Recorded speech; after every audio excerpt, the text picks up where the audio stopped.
Hey, what's up guys? So this video is going to deal with treating an acute gout flare, or a gout attack, if you will.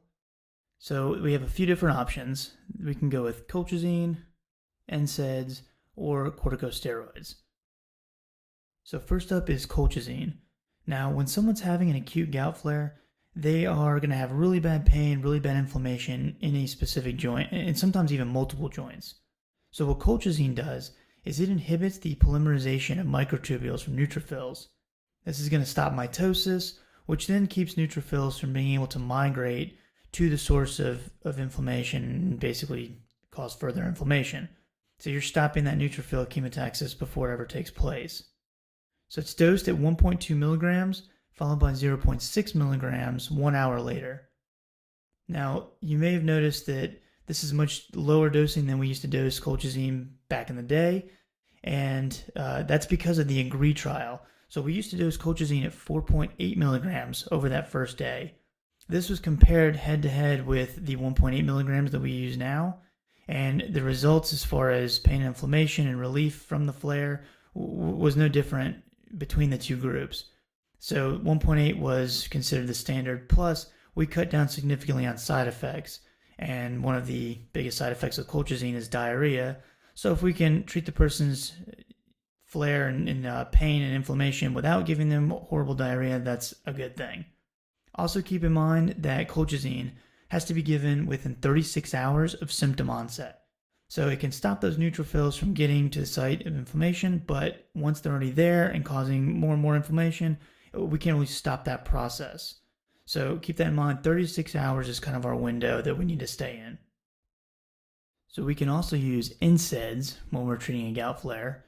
Indomethacin, naproxen, and Sulindac are the three NSAIDs that are actually FDA approved for the treatment of gout, but there are others that are used, and sometimes even Celebrex is used. Obviously, we want to pay attention to patients who have some kind of GI issues going on, or patients with renal impairment, and probably want to avoid NSAIDs in those patients, but it is still a good option as opposed to colchicine, and sometimes in addition to colchicine, as we'll see here in just a minute. Now our third option is a corticosteroid. So there was a study in 2016 in the Annals of Internal Medicine that compared prednisolone 90 milligrams once daily for 5 days head-to-head with indomethacin 50 milligrams 3 times a day. And they were actually seen, the prednisolone was actually seen to be non-inferior to the indomethacin. So corticosteroids, another option.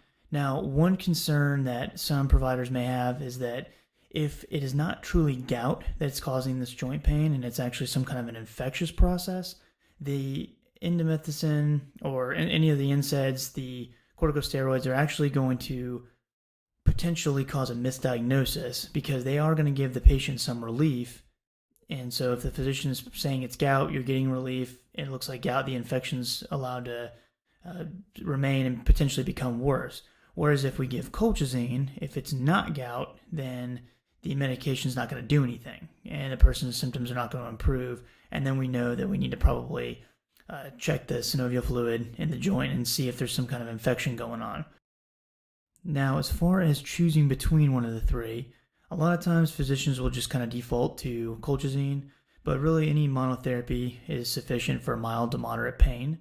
But if it's severe pain, that's when we typically want to go with colchicine on top of an NSAID or a steroid and give the patient two different mechanisms to kind of fight off this pain and inflammation.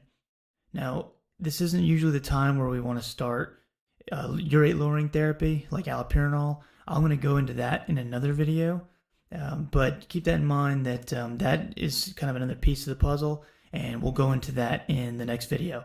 Let me know if you have any questions, comments, concerns, and I'll see you guys in the next one. Thanks.